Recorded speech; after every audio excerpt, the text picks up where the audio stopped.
sahabat-sahabat. Dalam muajalah silmiah pertemuan aman ataupun suasana aman Malaysia, apa kita buat? Program-program Islam terutamanya, yang basic contoh lah. Apa kita buat untuk kita bantu agama Allah? Dari sudut program. Kalau kita tengok ni reality, anak buat program bikin masa study dulu. Bukan program besar, cukup program kecil je. Setiap minggu pergi kuliah maghrib. Kita cukup pom, dengar 4-5 orang. Itulah tanda kita bantu agama Allah. 4-5 orang tu je lah. Yang lain duduk bawah, sebab surau tu di atas, yang lain duduk bawah, dia buat kuliah maghrib di bawah, ramai-ramai. Kan? Duduk sana sini cakap. Itulah tanda remaja Islam di Malaysia. Tanda-tandanya cara dia bantu agama Allah Ta'ala. Duduk lepak, kita makan. Ini depan mata kita. Ini anak-anak selalu perhatikan. Kita makan ni tak sampai 10 minit. Betul tak? Anak ambil guru anak kan. Salah satu tanda orang cerdik dia laju makan. Laju, bukan gelojoh. Laju lain, gelojoh nak mampus lain. Mati kan. Itu lain. Laju ni laju, makan dia makan, dia cukup pernah makan. Tak bincang lagi. Makan, fokus. Mana nak bincang buat makan je lah. Kau makan baru bincang. Tapi kita Allahu Akbar, makan 10 minit tapi lepak tu Allah. Habis masa 2-3 jam situ. Tak tahu cerita apa kan. Pembangunan apa, pembangunan Islam. Okey lagi, pembangunan apa dia bincang nak bina negara ke apa, tak tahulah kan. Tapi tu benda-benda ni cara kita kan. Bila kita sebut bab Islam, program Islam, susah betul kita nak hadir. Ni bentuk realiti yang depan mata kita lah. Tak payah budak-budak pergi Palestin berjuang, bab jihad fi sabilillah.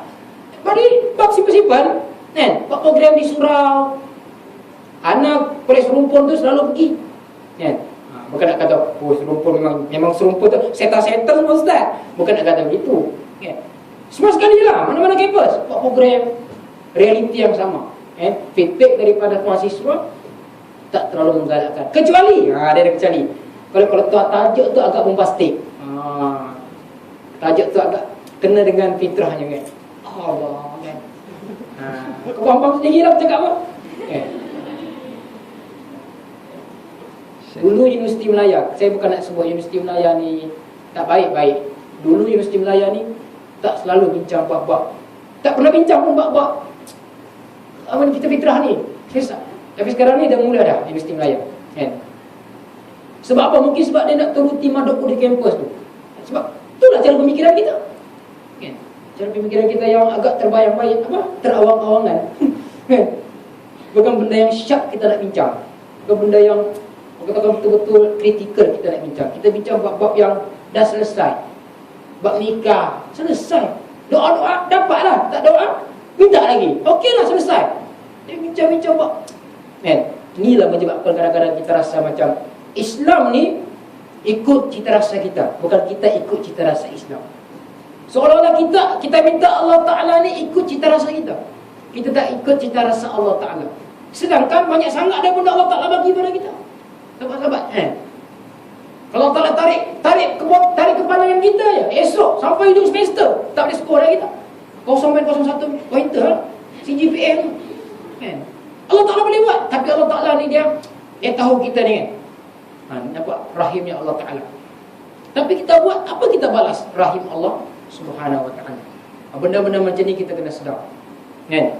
Sebagai seorang mahasiswa Islam, tanya balik diri kita, apa kita buat untuk bantu agama Allah, untuk bantu Allah Ta'ala. Dan yang kita selesaikan tu, betul ke kita buat tu kerana Allah?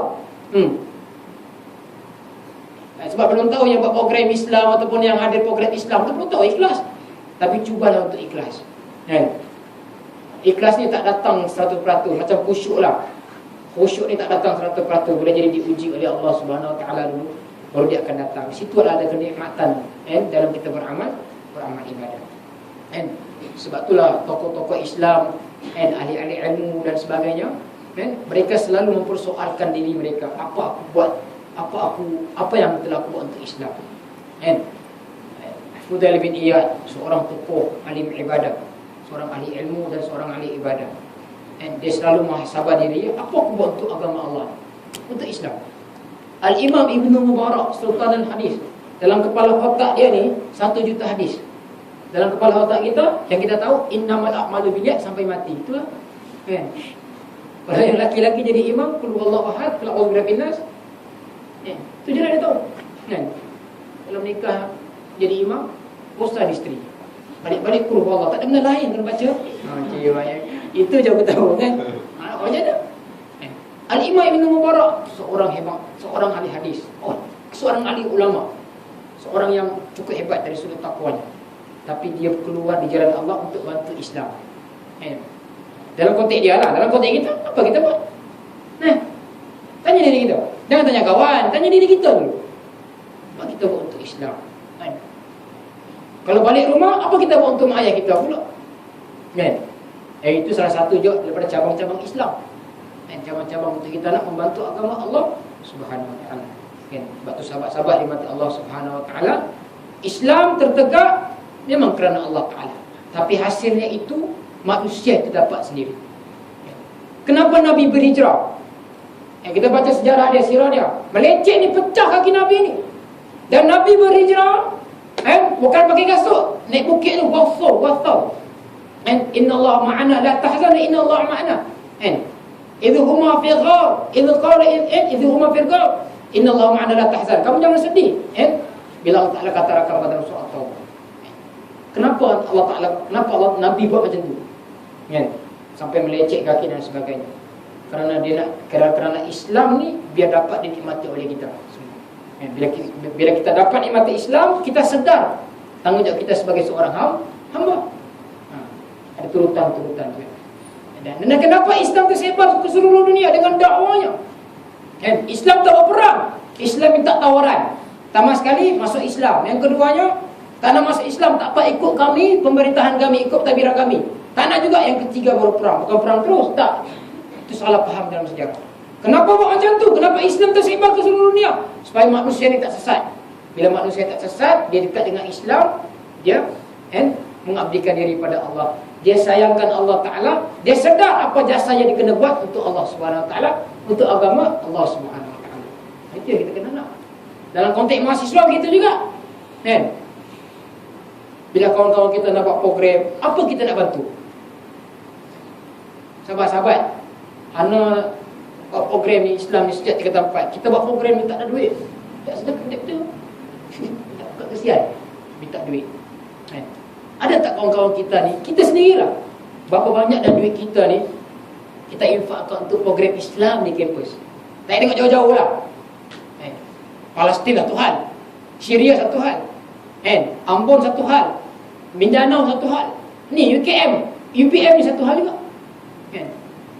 Dan kita kena sedar, mana-mana dunia sekalipun, mana-mana negara sekalipun, mereka bukan sekadar Malaysia, mana-mana negara sekalipun, untuk bab Islam mereka sentiasa berkira-kira. Itu biasa dalam perjuangan membawa Islam. Bila berkira-kira duit tak ada dan sebagainya. Dan kita ni lah mahasiswa ni, bantu kawan-kawan kita buat program. Buat program RM5 je kot, yuran tu pun membebel.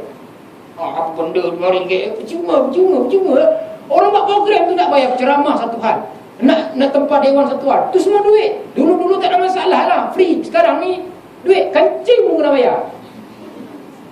Tengah menahan tu 30%. Ni gula naik ni tak tahu 4%. Habis. Jadi kita kena bantu. Tu buat program, belum lagi benda-benda lain tentang Islam. Semua ni kerana Allah kita nak buat. Sebab itulah jangan pelekehkan sahabat-sahabat kita yang buat program-program Islam. Bantu mereka. Yang adik-adik tahun 1, tahun 2 ni, ikut kawan-kawan yang jenis-jenis yang nak pada Islam. Yang tak apa-apa nak pada Islam tu, tarik mereka. Jangan boikot mereka. Ni ahli neraka belaka ni. Sial. Ni sesek syurga, ni sesek neraka. Ni sesek katakan pertengahan antara syurga dan neraka. Sial. Kadang-kadang yang kawan-kawan kita ni pun yang sentiasa buat program Islam, kita kena ubah pendekatan kita. Pendekatan kita, dan kita kadang-kadang kita kena ubah image kita. Sentiasa nak kena berubah. Sekarang ni medan dakwah yang mencabar. Yang penting halal haram tu kena dijaga lah. Supaya apa? Supaya kita nak balas jasa agama Islam. Dulu kita ni semua ni penyembah berhala ni. Oh, penyembah berhala ni. Pantang tengok magic, inilah Tuhan kita. Pantang tengok pokok tu agak bergerak sendiri walaupun sebenarnya ada angin, inilah Tuhan kita. Ni. Tanah Melayu ni, tanah Buddha, tanah Hindu. Mani Safa, mana lagi? Yang kita itu semua ada tinggalan adat-adat. Islam datang ni mengislamisasikan segala-galanya. Lain-lainnya Islam. Azan sebelah kanan, qomat sebelah kiri. Azan dan sebagainya. Kita dalam kandungan tak tahu kita Islam. Tahu Islam? Bang, tak tahu kan? Keluar-keluar tu Allah Ta'ala pilih kita sebagai seorang Muslim. Tapi apa benda yang kita buat untuk kita nak balas jasa Muslim dalam diri kita? Kena tanya selalu tu sahabat-sahabat. Kena tanya selalu. Kan? Kena tanya selalu. Sibuk macam mana pun kita sebagai seorang mahasiswa, kita kena curi masa 24 jam. Tak sempat mana-mana. Tengah buang air tu kena muhasabah. Masa tu lah muhasabah. Apa benda aku buat untuk Islam? Tapi jangan besar kan? Memalukan diri kan? Dalam tanda cakap kan? Dalam hati menolak dalaman, sentiasa menolak dalaman dalam diri kita. Naik bas, jangan fikir dunia je. Kelas. Sampai juga bas tu cuma lewat lah. Dalam itu bincang dalam diri kita. Menolak sahabat. Kalau ada perbincangan dengan sahabat-sahabat, bincang dengan sahabat-sahabat. Dalam peringkat kampus, peringkat kolej, bincang peringkat kolej. Apa kita nak buat untuk kolej kita? Usrah, program Islam, iftar jama'i, buka puasa ramai-ramai, dan sebagainya. Ini yang kita nak. Supaya apa? Supaya kita ni ada concern kita untuk kita nak balas jasa agama Allah dalam diri kita. Tanyalah sahabat-sahabat kita yang sudah mengatakan yang sudah bergulung dengan apa? Dengan Islamis setelah mereka ni dulunya belum masuk Islam. Tak rasa nikmat. Adam Khoury, kenal Adam Khoury, pelakon gangster tu. Gangster 1, gangster 2. Kita baca sejarahnya, saya tengok katakan saya tengok dia punya dokumentari dia kan, masuk Islam macam mana. Memang cantiklah dia katakan, dia nikmat dia masuk Islam. Jangan tengok gangster memang macam tu watak dia. Tapi sebenarnya dia watak dia sebenarnya orang yang cukup Islam. Tengok Facebook dia kan. Dia kadang-kadang memberi kesan orang dulu tu tak Islam tu kan. Saya pun ada pengalaman Islamkan sahabat-sahabat di Sabah. Seorang anak muda umur dalam 20 tahun kerja di kedai nomor rekor tu kan. Kita Islamkan dia. Saya tanya kamu kerja di mana sekarang? Saya kerja di ni ustaz, di tempat beli nomor rekod. Judi lah, sembahyang pun tak boleh. Saya nak sembahyang ni ustaz. Ni orang masuk Islam. Lawa pula tu. Cewa kan. Saya tanya dia, boleh sembahyang tak? Saya nak sembahyang sangat-sangat ustaz, dia kata. Tapi ialah saya punya toke tu orang Kristian, orang Cina kan. Saya susah mau sembahyang. Macam mana ya saya mau sembahyang? Cakap sabar kan, begitulah. Saya mau sembahyang ni macam mana ustaz? Saya cakap pada dia, kamu kena berhenti kerja, cari kerja lain. Tapi semangat dia tu nak sembahyang tu, hebat. Saya nak sembahyang ustaz. Kadang sikit lagi nak menangis lah. Kan kita pujuk dia jangan nangis. Jangan nangis ni. Jangan nangis, kuatkan semangat, berhenti kerja, cari kerja lain. Saya cubalah ustaz. Tapi semangat dia tu nak sembahyang. Baru masuk Islam tu, baru seminggu masuk Islam. Tolong ajar saya mukaddam. Tolong ajar saya katakan bacaan alif bata dan sebagainya. Ada setengah tu yang baru masuk Islam umur 70 tahun. Ada setengah tu umur 60 tahun. Dia seorang business woman. Woman ke woman? Itulah kan. Orang kaya ni masuk Islam. Ustaz ajar saya alif bata ustaz. Cara dia kata. Kita ajarlah setiap minggu. Masa tu saya praktikal lagi kan. Tapi ada pengalaman yang kita dapat. Orang ni baru 2-3 minggu masuk Islam sahabat-sahabat. 2-3 minggu ni masuk Islam. Setengah tu baru 2-3 hari. Semangat nak ni, semangat. Ustaz datanglah ke rumah saya kan. Ajar saya mengaji. Saya tak tahu mengaji. Saya tak tahu orang sahabat. Saya tak tahu mengaji bah ustaz. Saya kata, nanti saya praktikalnya ni kan. Nanti ada pegawai lain kan. Nanti kalau saya settle, kita dah habis mengaji, kita cuba aturkan insya-Allah. Balik Sabah ni banyak benda yang kita kena buat sahabat-sahabat. Kan? Kita baru 3 minggu masuk Islam. Dah.